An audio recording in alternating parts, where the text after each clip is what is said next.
Hello, this is Dean Radin, and I'm on Your Superior Self. Hi, I'm Anita Murjani, and this is Your Superior Self. Hello, this is Dr. Raymond Moody, and this is Your Superior Self. Hi, Cultural Creatives. I'm Bruce Lipton, and I'm here to join you with Your Superior Self. This is Paul Selig, and this is Your Superior Self. What's up, everybody? I'm Aubrey Marcus, and this is Your Superior Self.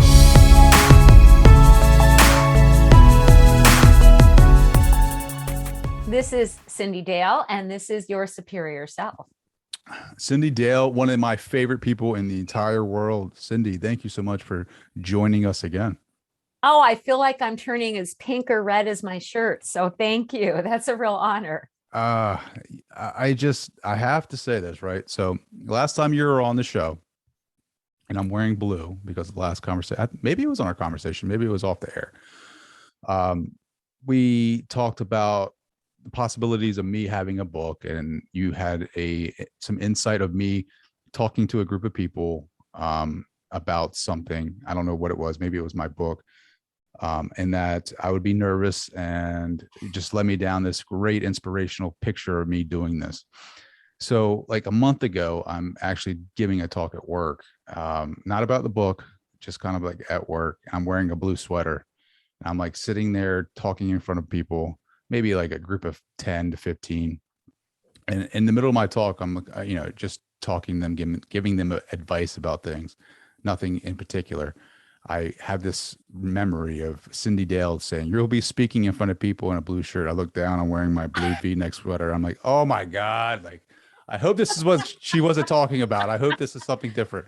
But I was nervous, and I was just like, oh, here we go. So in memory of that conversation, I'm wearing a blue sweatshirt right now, and I'm not nervous because I'm talking to you, but thank you for everything. I noticed the blue, and I remembered, I think it was offline, we talked about blue.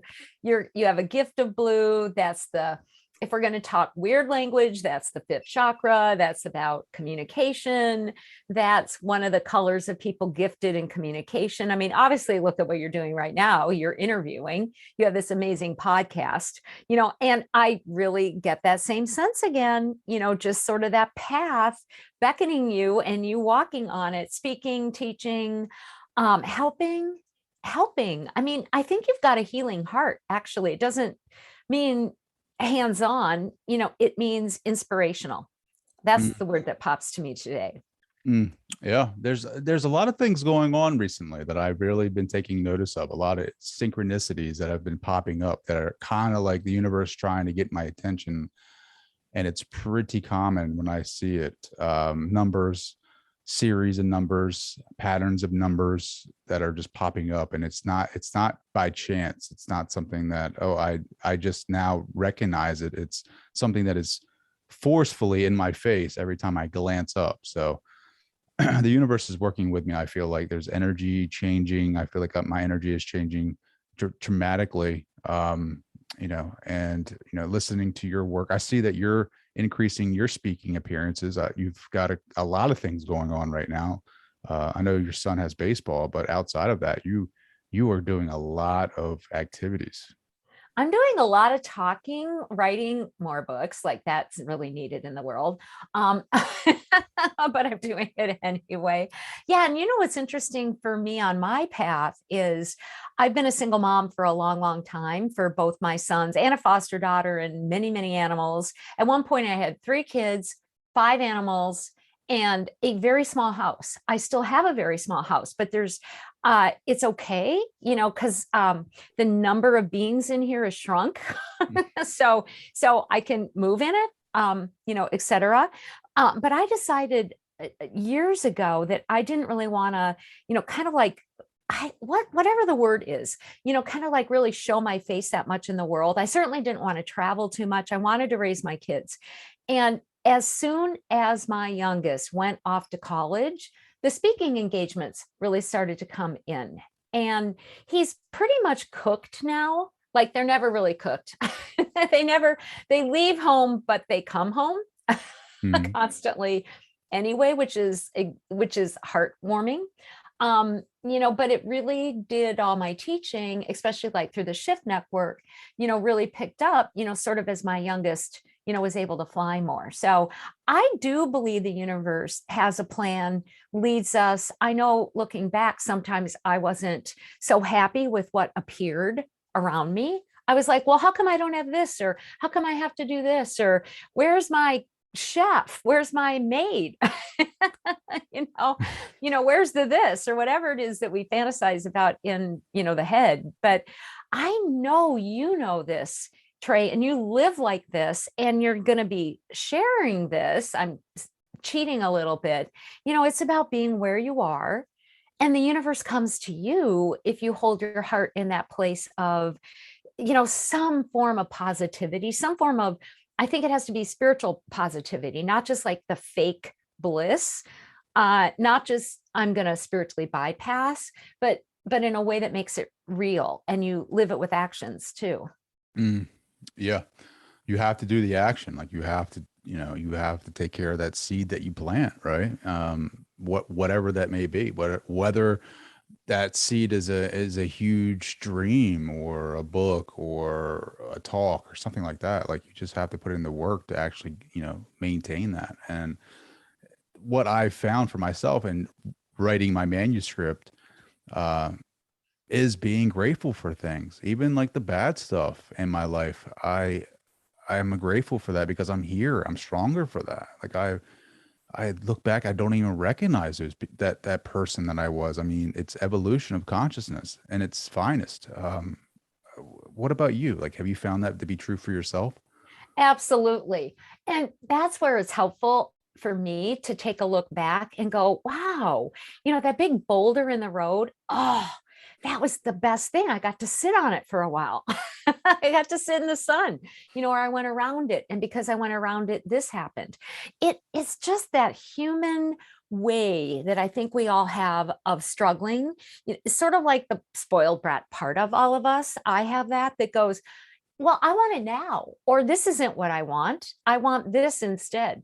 And even like you're talking about how the universe gives signs and omens. I had a dream 20 years ago, and frequently I'm led by a voice. You can call it what you want, God, universe. It's not me though. I know what I sound like, and it's not nearly that James Earl Jones sounding in my head. So every so often this voice comes, and I have a little trepidation when it speaks. It's usually, kind of the dawn, twilight, waking up, going to sleep kind of a thing. 20 years ago, this voice, my voice, the dark, deep voice, said, you're going to be asked to write a series of books, each featuring a chakra. And I was like, yeah, that's exciting. So I waited. Nobody asked me to do this. I brought it up. I pitched it to a couple publishers. Nobody wanted it. Maybe 7-8 months ago, one of my publishers, Llewellyn, gave me an email and said, we'd love you to write a series of books, each featuring a chakra. 20 years. And I had to chuckle, because that's how the universe works too. It's not really so much about what we think of as consecutive linear time and space. We're very outdated with that digital, kind of way of living. And there's a whole different neurology I like living in now, instead of the digital, kind of planning it and thinking it. And it opens to what you're talking about, that appreciation, that being in gratitude. And I'm teaching myself, even when something shocking happens, like there was one day I was going to teach a class, and I'm adding on to my backyard, and my lawn guys, great guys, cut the cable, an hour before. I'm like, I don't see what I'm supposed to be grateful for here. Right? However, as everything unfolded, when the cable people did arrive later that day, which is pretty miraculous, they found like some other wires that were off that would have undone my system anyway. So it's like one small problem solved, kind of future problems. Mm-hmm. So I do think it's about gratitude. And I'm sure you find this too, having that sense and sensibility not to expect but to be in expectancy. That's Mhm. kind of how I approach it Sure. myself. Yeah. That trust factor, really, Trust. like putting it in the hands of God and allowing him, well, I shouldn't say him, allowing the I'm good with universe, him. the source, It's whatever you want to good. call it, the larger I get it. consciousness system, allowing that to just take care of the plan and let it roll off your back, work towards it, right? Be grateful for the opportunity that you can do these things for it, better yourself, have a goal, go towards it. But life does get thick. Life does remind you that you're not in your goal. It takes away that moment when you feel inspirational, and the next minute you feel defeated. In that defeated moment, you have to rely on these types of positive psychological practices that you implement for yourself: meditation, gratitude journal, and just having faith that God, if it is a part of that plan, that it will be, but also having the gratitude to say, I have an opportunity here to achieve this. I never know what tomorrow is going to bring. It may not bring this thing, but I have an opportunity to try to achieve it. I just say amen. Years ago, I read a book by a Christian author. I think his name is John Eldredge, and it was written for men. His wife wrote books for women. I didn't really like that book. I was like, I don't know, I got enough guy in me. And he made a beautiful point. He said, when we're in those darkest moments, and we all know what those are, we've all had them, maybe some of us are in them, at least in one capacity of our life.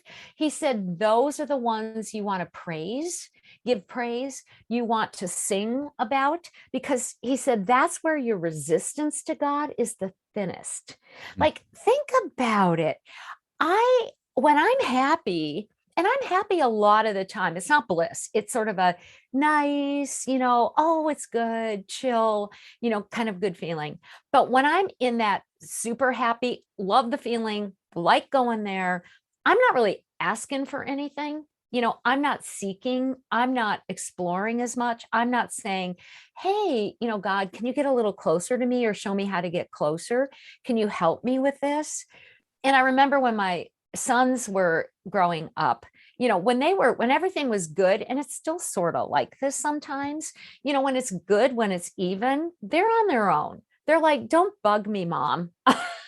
Like, I don't need you. Make the dinner, but make it better than you usually do, and I'll get to it.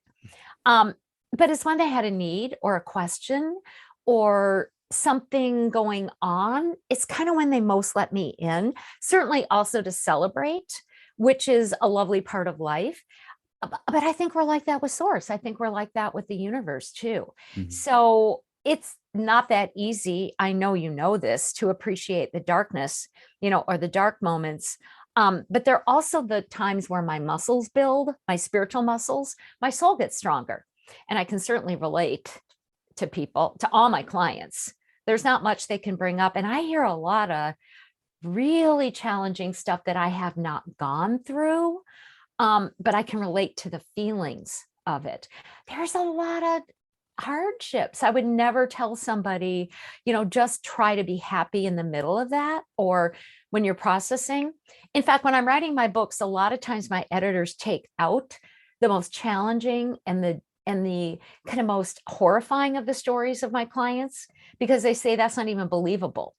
Like, I remember putting in a true story about a client who spent 4 years chained to a bed being sexually abused. Think of that. How are you going to be grateful? I mean, right? Yeah. How are you going to have that feeling? Did she, I'm assuming is a she, I don't know if you said that, Yeah. but how does she, Yeah. does she talk about that now? Is she talks about it. Grateful for that? I mean, how do you, Well, I couldn't put it in the book because they were like, that's too mind-blowing. People aren't going to believe that. And it's a bit of the story of Viktor Frankl, who wrote, his books. He created a whole therapy process and approach to life based on years in a concentration camp. And he said, I had to find meaning in every day, whether that be what I wanted to live for, to meet my, my mother again, even though I think he suspected she was dead, to write again, to smell a flower again. He said, I searched for meaning in my interactions with the other prisoners. And he said that those who didn't have a meaning to live for or to find in their current moments, they were the ones who died more frequently. They were the ones who couldn't tolerate, who couldn't handle. They were the ones who turned away, kind of from life and the light. And he hung on to meaning. So I think that's another word we would add in here, because that woman, when she was a younger person, a teenager chained to a bed, she had the goal of getting out. I know it sounds kind of silly. She wanted to have a Starbucks coffee. She was 14 when this started. And somehow, she knew about Starbucks. It wasn't about Starbucks, and it certainly wasn't about their coffee, but she wanted a slice of normalcy. So she was like, I'm going to live for that. I want to go into a Starbucks like a normal person, order a coffee, whipped cream, sit down and drink it. And that was her symbol. Doesn't matter what the symbol is. That was her symbol for surviving through this. And I met her 10 years after that horror. Certainly she's still scarred. Certainly she's still, and with me, was dealing with trauma. She was so appreciative of these small things, the coffee, the smell of coffee, having a muffin, having a home, having sheets on her bed. I mean, there's always something. I would add meaning, the hope of meaning, if nothing else, to that, kind of to our medicine kit, our medicine bundle, for deepening and for becoming more, even in the worst of situations. Yes. I was just thinking about these types of thoughts today, like gratitude. And I know some people go through situations in their lives where I cannot relate at all, whether it's loss, death, murder, rape, or anything like that. But then what you're talking about, meaning, like living through it, having that hope for meaning that you'll get out of that, the light at the end of the tunnel. And what that light at the end of the tunnel does is it allows you to be grateful for the small things that you may have taken for granted before, right? In this story, having a Starbucks, like 4 years tied up with sexual abuse. I can't believe the trauma that is associated with that. I'm sure there's so much trauma, but that's a part of the healing. The gratitude is coming out of that on the other end, being thankful that you're there in that moment, this new energy, this new vibration, and being able to look at all the little things in life and be thankful for that. That is the gratitude. That is how powerful gratitude can be. Now, the healing is something separate. That is something you're going to have to be doing a lot of work with, emotionally, mentally, physically, a lot of trauma. But the gratitude, that can help you down a new path, like a new path of living, of being in that moment. It ties you back into the moment, I feel like. Oh, that's such an important point. And it's a spiritual quality. I'm a bit of more than a bit of a energy geek. And I love, what are understandings of energy in different cultures, spirit, different ways to approach it, and the science of it. And my research suggests through science that there actually is a type of light in the universe that some scientists call absolute light. It's pre-Big Bang.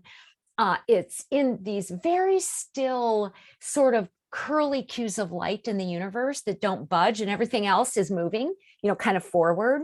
It's in what they call dark matter, which is some of the 80% of the dark energy, dark matter in the universe we don't really understand, but it's the part that bonds everything and everyone together.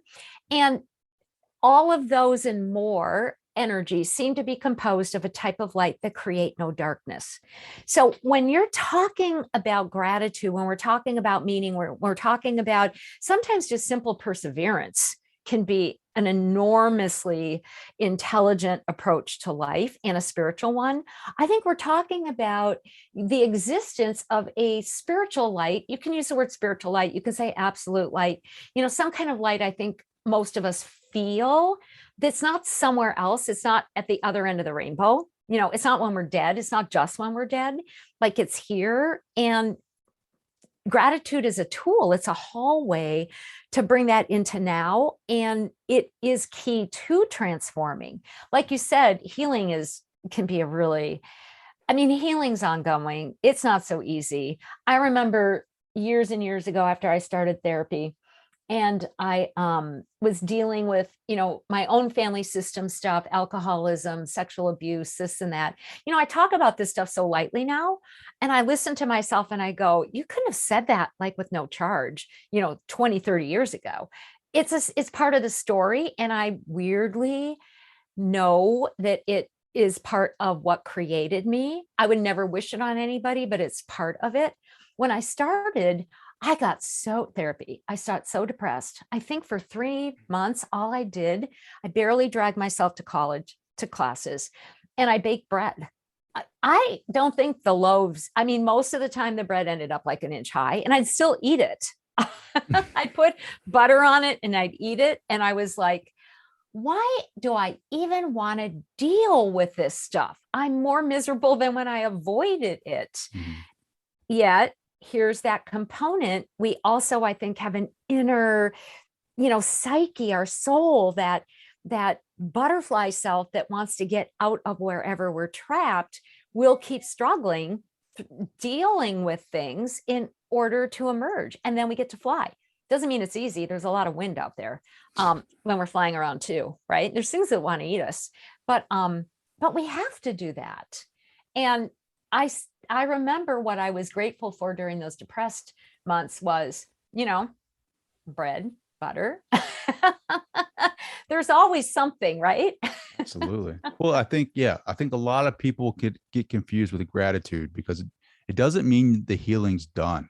It means that you can be grateful.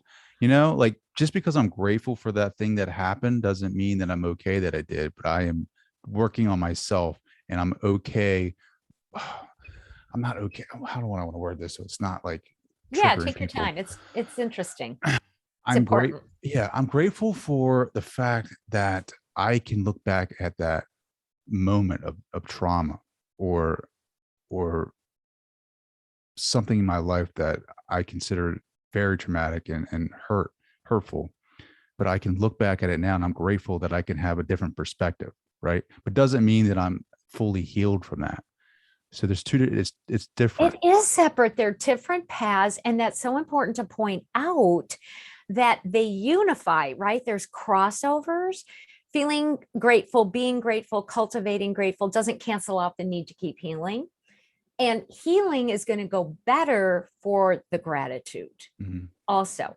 And I'm with you. I think there's constant need to tend to the garden of the self, and work with trauma as it comes up. And I've been at it for a really long time. I've been in different types of therapy for really a long time. And I was kind of feeling pretty, maybe I'm doing, I didn't think I was complete. But for about a year, I was like, no, I'm good. Maybe 2 years. I was good when everybody else in the pandemic wasn't. I was fine. I was like, I'm kind of cruising. I'm good. And then maybe 2-3 months ago, I totally triggered. Last year, my son in college baseball had a horrible, challenging year, and he's doing really well. But I went to the games, being mother. He had COVID in his back. He'd stand there. I never knew if he could pitch. He never knew if he could pitch. I'm a mom. That is not a happy experience for a mother, right? Then he would cry, and then I would feel hopeless and powerless. So when I started to go to baseball this year, I sat there literally in trauma. Honestly, Trey, I was like, I've got PTSD. I'm like, I can't calm down. I can't just be that supportive parent. And he's very brilliant. He works his issues. He said to me, Mom, keep your terror to yourself. I don't want it. So nothing like, somebody putting you in your place and putting your stuff back in you. Good move. And it's been a beautiful journey, even though this has only been a couple months. I've been working through this because more memories surfaced from child that I had just not terrible ones. They weren't horrific from that. Let's measure them. They're at one end of the continuum. They're probably a 3 out of a 10 10 being bad. But it was like, oh, I never really, kind of was okay with success or feeling good about myself, or, I always kind of assumed something bad was going to happen. So it gave me another opportunity to return and say, oh, Cyndi, that's really sad. Let's bring that forward and honestly feel grateful. Not that my son went through all that. That's his gratitude journey. And he actually was grateful, to be really honest, very grateful, but I was like, oh, I'm so glad I've been triggering. I'm so glad I could relook at that energy that's inside, because that's going to make me a more full person, to deal with it. And I wasn't embarrassed to tell people. I was good with it.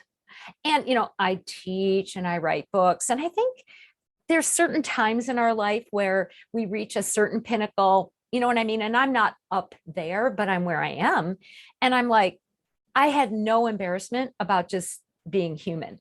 And it's interesting because I shared this with people, not everybody, but a few people. They were like, oh, we can help, or I have a feeling what might help you. So when we're vulnerable in a smart way, then people feel honored to assist too. So I think that all fits into this gratitude part. Is like, wow, I can open my heart and the universe will give, people will give. I had to say, I'm grateful for meeting you, because I walked into a new age bookstore for the first time and I didn't catch fire. After all of the rituals and the Eucharist that I've taken, the sacraments, I didn't catch fire when I walked in. I found some pretty cool new genres that I like. There was, a couple of things that I wasn't interested in, but for the most part, I walked in and all I saw was Cyndi Dale books. They were like everywhere. And they were like, funny. There was like one 800-page textbook on chakras. I was like, I know her. Like, I know her. Yeah, yep. So like, I was just like just following your career and your literature. I went into a new age bookstore and found you plastered all over the wall there. But I going back to gratitude, and I just feel like it allows me to like open my heart chakra more and attract things into my life that necessarily may or may not have happened anyway, but I'm like radiating from that area, like it just feels good. And like when I can feel good, like all the other stuff doesn't really matter. No, it doesn't, because we shake it off or we move through it or we grow because of it or whatever it is. So, thank you for that. The remark about my books. You are much more favored in that regard than my sons, who when they see my books, they just kind of move them and go, Mom, why do you write so many books? I don't think they've ever read any of them. Really? You don't think so? No, they have Mom. They get their mother to tell them about energy in discrete packets, right? I particleize it for them in like little bits of advice, just in a sneaky enough way that they don't feel like I'm teaching. That's very smart.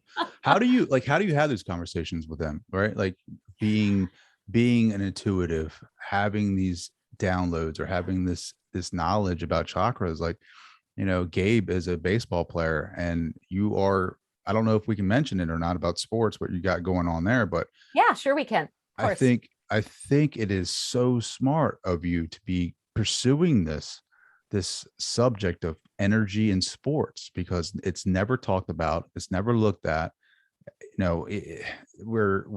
We toss so much money into rehab. We toss so much money into physical therapy for athletes. No one talks about the preventative measures, right? It's kind of like, it's what I'm about. So talk a little bit about that. Exactly. So in about a year, I have a book coming out, Energy Work for the Everyday to Elite Athlete.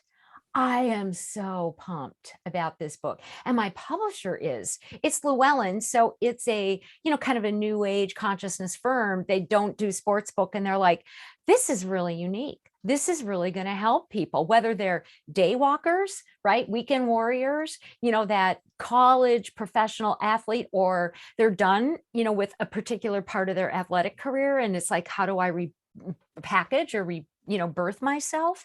I think it's really important because of Gabe, who's now 23. I have really learned how important athletics is. And I don't mean it's great to turn it on in the television and get lost in it. It's a movement of body. It's a complete melding of body, mind, and soul. And for an athlete, again, I'm a hiker, right? That's my athletics. Now, a lot of people go, well, that's not really athletics. Well, it is. I hike, real hikes. I carry a pack. Well, some of them, I have buses that carry the pack from B&B to B&B, but nonetheless, right? But if you're really involved with your body at that level of any type of performance, like it can be a self-performance, like I really want to run that mile, or I'm on the court, and I really want to help my team win, or whatever it might be, you really find your strengths and those areas that need compensation or support or just need to be worked on, because everything's coming through your body. And I really wasn't taking energy work in sports that seriously until a few things happened. I had a dream a few years ago that Gabe was a Major League Baseball player, and I ignored the dream. He was like 16 because he wasn't that good. And I was like, I don't think I'm going to bring this up. His dad was a little bit more out of the picture at this point. I'd done everything but the baseball. I was like, I am not going to learn baseball. Gabe came to me about a week later and said, Mom, I really want to be a Major League Baseball player. I thought, well, the cover's broken. Here we go. I was teaching a class in Chicago and telling this dream about how we get predictive dreams, and it's going to hit you on the head if you got to listen to them. And a young man comes up to me and he goes, I'm a baseball pitcher and I'm supposed to help train your son. And, things just kind of move and come in place. And I was like, okay, I'm going to hire him. I'm going to stay out. I'll do the mom, driving, paying, this and that and the other thing, until we were down in North Carolina, and Gabe was being trained by two amazing coaches, Brandon Thielk, I think I can say their name, and Ryan Morris. And we were in a very cold dome, facility. I'm freezing. I'm trying to type. I'm trying to write a book. I'm so cold and I'm bored. So I finally watch what they're doing, and I feel this pain in my left shoulder. Gabe's right-handed, and I can't get rid of it. So I say, Gabe, so what's going on with your left shoulder? And he looks at me like I've blown my cover as an energy person, right? And I'm embarrassed him. And he goes, well, what do you mean? I go, there's something wrong with your left shoulder. What's going on? He goes, well, how do you know that? And I said, well, I can feel it. It's energy. Within 4 minutes, I had his shoulder moving completely, because I could lift it a little and go, this is your issue with your mom. Want to give it back to her? This is your issue with your dad. Want to give it back to him? Mm-hmm. And that was it. He was in. It works. He's doing it. Sometimes he'll text me, Mom, what do you think of this? And then he'll retext me when I answer and go, okay, is that mom answering or the voice in her head? He wants the voice. He doesn't want mom. He wants the voice. So, isn't that funny? It is funny. Like I think it's just awesome that you can connect with your son on that. And we love it. Mm-hmm. And it's sports too. It's a place that hasn't tapped. Well, I don't know anybody that's tapped into that yet. It hasn't been. Energy, right? Visualization though too. Visualization, tapping, using the acupoints. There are some super easy techniques that get you aligned. I mean, when you're talking any sport, you're talking mechanics. You're never going to have perfect mechanics. So how do you work that from an energy point of view? You're talking about cardinal planes and axes and rotation and all this stuff that sort of confounds me. That's easier for me approaching it with subtle energy. Diet. But diet's not just diet. Protein has a certain meaning. Water gives you a certain, sort of subtle energy. So that's what I'm really into, is adding something to the field, no pun intended, right? Not taking away from what's there, not discounting the need to have a really smart workout and to get assessed and to get your, food app and get your macro and micronutrients, but supplementing. Mm-hmm. Well, you'll be giving the entire team ancestral healing. Like I could see it now. Like don't they need it? Oh my, yeah. I mean, the body, right? The body holds so body. much drama in it. Like it's like its own thing, its own piece of consciousness where like it remembers everything. Like if you go into like deep hypnosis and like you allow it to speak for itself, like it's going to remember every past trauma that's ever happened to you. We just consciously try to block it out. Can you imagine some of the baseball players just from trauma, like just family trauma events, like how much that's holding them back? Oh, it's really everything. And dark energies, I mean, there's a little bit of that. Ancestral energies, I really think that's probably it's in our connective tissue.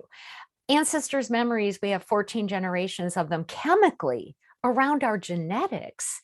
And a lot of it is negative. A lot of it weighs us down. A lot of it stops us from moving forward or gives us aches and pains. I had heart conditions that were epigenetics that I cleared energetically, which is awesome. But there's good stuff in there too. There's grit, there's successes, there's powers, there's intuitions. There's ways of being intuitive or being in flow that we can also access. So we have everything in us.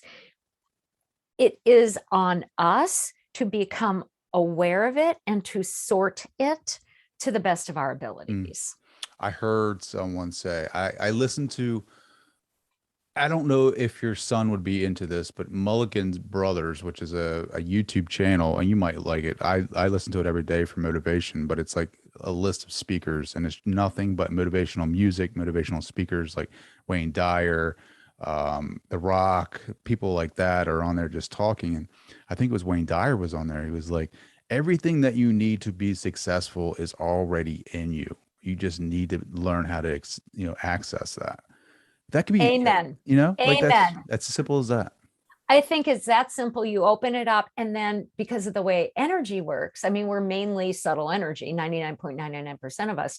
When we open up that positive, and that can mean something different in different scenarios, it's going to match the likewise energy outside of us.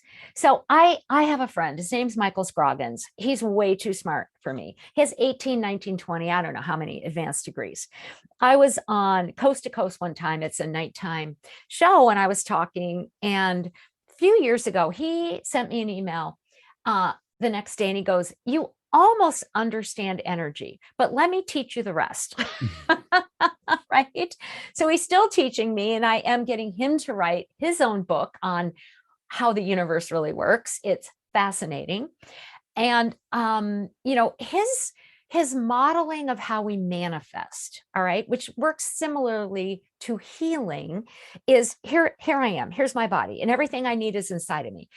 Think of it just very easy as charges. There's negative charges, there's positive charges. And I don't mean electrons versus protons in this minute. Let's say charges like memory, thought that are harmful, and charges like memories, thoughts, feelings, whatever, hopes, dreams that are positive. And we may not know that the negatives are the stronger ones. And whatever we're focused on, whatever is the strongest, we'll find it's like charges in the universe, and then that's what happens in our life. But you can consciously decide, hey, there's this positive inside of me. I want to accentuate that. I want God, universe, source to help bring that up. You don't have to always neutralize all the negative stuff. We can't all the time. But I want to really emphasize the positive. When we decide that, that's like your gratitude, appreciation, positivity, hope, getting help, whatever it is. I want to accentuate that.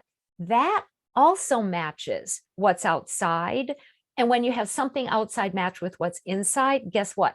that's what gets created in your life. Mm. So we're choosing inside. I'm not a law of attraction gal. I don't believe it's about the thoughts. I believe that, I don't know what I would say. It's more about how you hold your soul. You know what I mean? What you're deciding to make important inside, because we're never going to be perfect at canceling out the negatives or thinking perfectly. It's not a perfection process. Yeah, I don't think you ever get rid of the negatives, right? No. Like Jim Rohn, the speaker, was like, you know, you look at a jar of water, and people will say, you know, I'm a half glass or half full person, or I'm a glass half empty person. He's like, yeah, it's okay for both of them, right? It's just you gotta choose, right? Like it doesn't matter that it's, you know, you view it as half empty. That's fine. You can deal with that, but don't choose to think like that, right? Like, know it's there, but Yes, try to flow your energy in a different direction. that's it. It's that choice. And I know for myself, where there's an area that maybe I know I don't really believe something's going to go right, or I have my own resistant, like, oh, I'm really too scared to let that happen. I will turn it over. I'm a believer in surrender and turning it over. I'm not that good at it all the time. So my tricks with it are to say, like, you know, I'm, you know, willing to let go and let God, even where I'm not willing to do it. Or, you know, I'm trying to surrender. So I just want, you know, God, universe, source to just come in and take it from me, because I don't think I'm letting go. So just take it. So I think it's great to be honest. If we're honest, we get more help. Sure. More help. That's one thing I wanted to talk to you about, was like, I did watch a video on you and speaking to our guides, the universe or God, however you want to, you know, put that for yourself. But like, how do we receive messages, right? Like, how do you get yourself into that state? So I think there's different ways to do it, and it can be helpful to have a sense of what your highest, maybe most accessible form of, you know, being or intuition is. There's many, many different types of intuition. I mean, everybody wants to be clairvoyant, which is to get pictures, but they don't always realize that the pictures can come in dreams, or you can ask God, ask your guides, like, I want, you know, I want guidance, and you might see a billboard or 10 billboards or license plates that all have the same message. So, you know, intuition can be come through a physical medium, as well as more of the mystical. So we tend to be, you know, more visual, or some people are really verbal. Maybe they hear voices in their head, or they get their messages, you know, from podcasts, or when they're reading, or conversations. And a lot of us are feeling based, physically based, sort of more cognitive, intuitive. We just know something. Maybe we get messages, you know, from an awareness or a consciousness, like we just know what God's trying to share with us.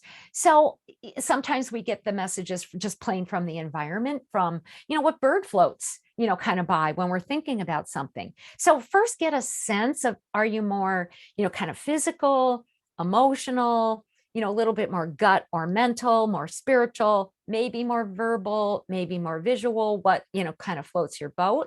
So you pay attention in those areas. And for myself, I'm really different when I'm giving a session to people than when I'm in my everyday life. In a session with people, I'm really visual. I get tons of images and I get words, because those are easiest to communicate to somebody, right? In my everyday world, I'm much more physical. I'm really kinesthetic. I get just awarenesses, and I've learned to follow them.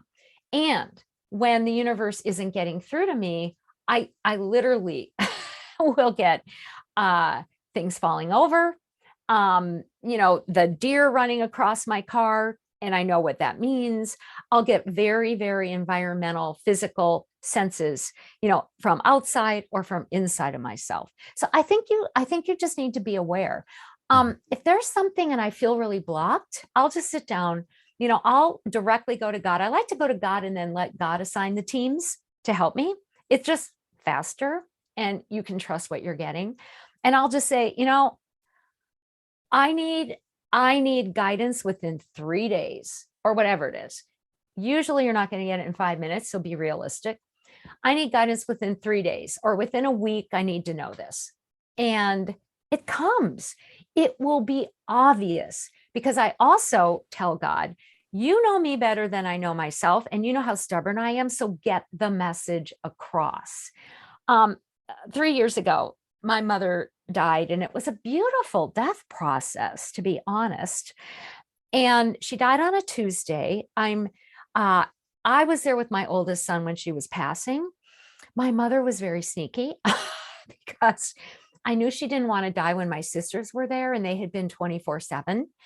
And so they left really briefly for dinner, and my son and I were there, and she died inside of those 10 minutes. She smiled and left.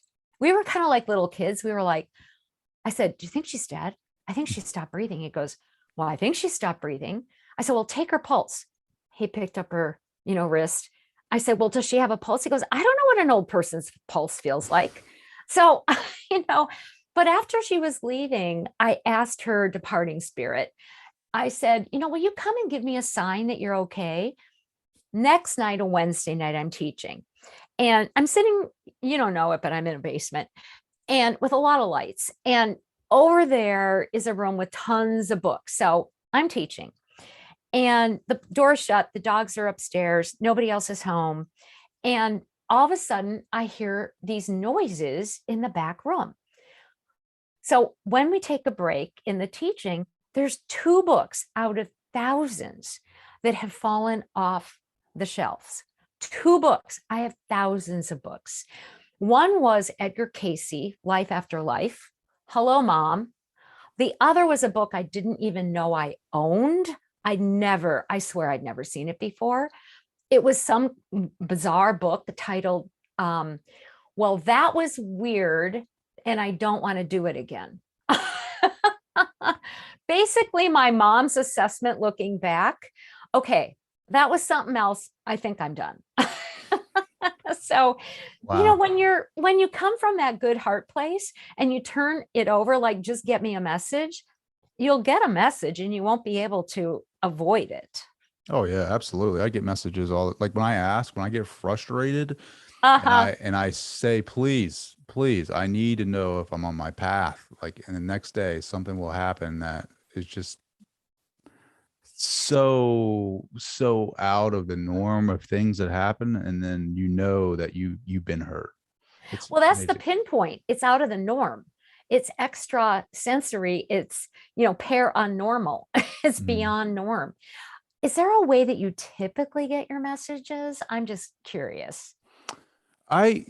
So if I get really frustrated, I'll ask for something, and then Yeah. something will happen, right? Out of the norm. But typically what I'll get is a number sequence. So You said that. yeah, I'll get like 4s everywhere, Oh. right? So I'll get 4s, 44.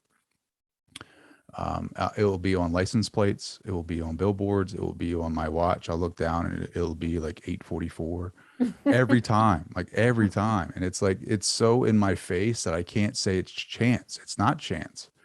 It's like that noticeable. It's outside of chance. But it's so I've asked around like angels numbers and Googled it, and so there's a couple of different meanings from it, but 44, I think it means that you have angels surrounding you and they're waiting for you to ask for help, so like of course every time I see it I just ask for help, and when I get really frustrated I might make a louder help cry, and then something even more irregular will happen, and it's just kind of like it just strengthens the concept that we are greater than our physical bodies and that we are connected to something greater, and that it gives me the motivation that I need to keep pushing through those down days. It's beautiful. And I don't know if this happens for you, but with my youngest, I get signs for him. I'll get dreams, I'll get signs. Sometimes they'll say, Mom, what's going on? And I'll just have to say, give me a couple days and I'll get you a sign. And they're clear. And he gets his own signs too. And they're very in the face, because the more the need he has, the more obvious it is. Like you're saying, like I'll see a sign that literally has the words that he needs on them. My oldest son and his fiance, yeah, they're getting married after 8 years. I'm really happy. Oh, that's awesome. I know, he doesn't really want input like that. He doesn't want me to talk the energy stuff. I don't know if I told you this on the first time I was here, but what they like me to do is to basically channel presence for them. So they don't tell me what they need. And this started a few years ago when they lived in this very, very dinky carriage house in Washington, D.C. that had no kitchen equipment. And I knew that, but I woke up one day and I thought, I need to look at Williams Sonoma. I don't have cooking equipment. I am very simple. I have a pan. I'm good with a pan personally. So I am not that person who knows the difference between this kind of bottom and that kind of bottom, or copper and whatever, right? But I looked at Williams Sonoma and I saw a red Breville waffle maker. I thought, I'm going to buy a red Breville waffle maker. I don't make waffles. And I said, I think that's for my oldest son and his partner. So I had it shipped. They called me. It never gave the gift tag. And they go, did you buy us a red Breville waffle maker? And I go, yeah. They go, we were just talking about getting one a few weeks ago, but we couldn't afford it. That kicked off Mom, the present giver. They never tell me what they need. And I get an intuition and I send it. Even like these certain types of scrubby towels. Like I had no idea. I'm going to send them these scrubby towels, whatever they are. I don't even know what they're called. And my daughter-in-law texted me. She goes, why did you get us those? I go, I don't know. I was just thinking about them. She goes, we use those and they were all worn out. So it doesn't, this intuition thing can be really fun. Also, I gave them their honeymoon, by the way. So, I'm very invested. I don't really care if they get married. I just adore them. So, if we listen for others, not in a way that's psychic spying or forcing them into something, who knows what, kind of good we can do in the world too. Sure. I tell you what, I wish I had more time. That's what I if you give me one more present, it'd be more time, talking about this stuff with you. I can't thank you enough for joining again. We have to do it again sometime. We will. So how can people connect with you? How can they reach you? Super simple, cindydale.com. Sign up for my newsletter. I recommend that. CYNDI Dale.com. One stop shop.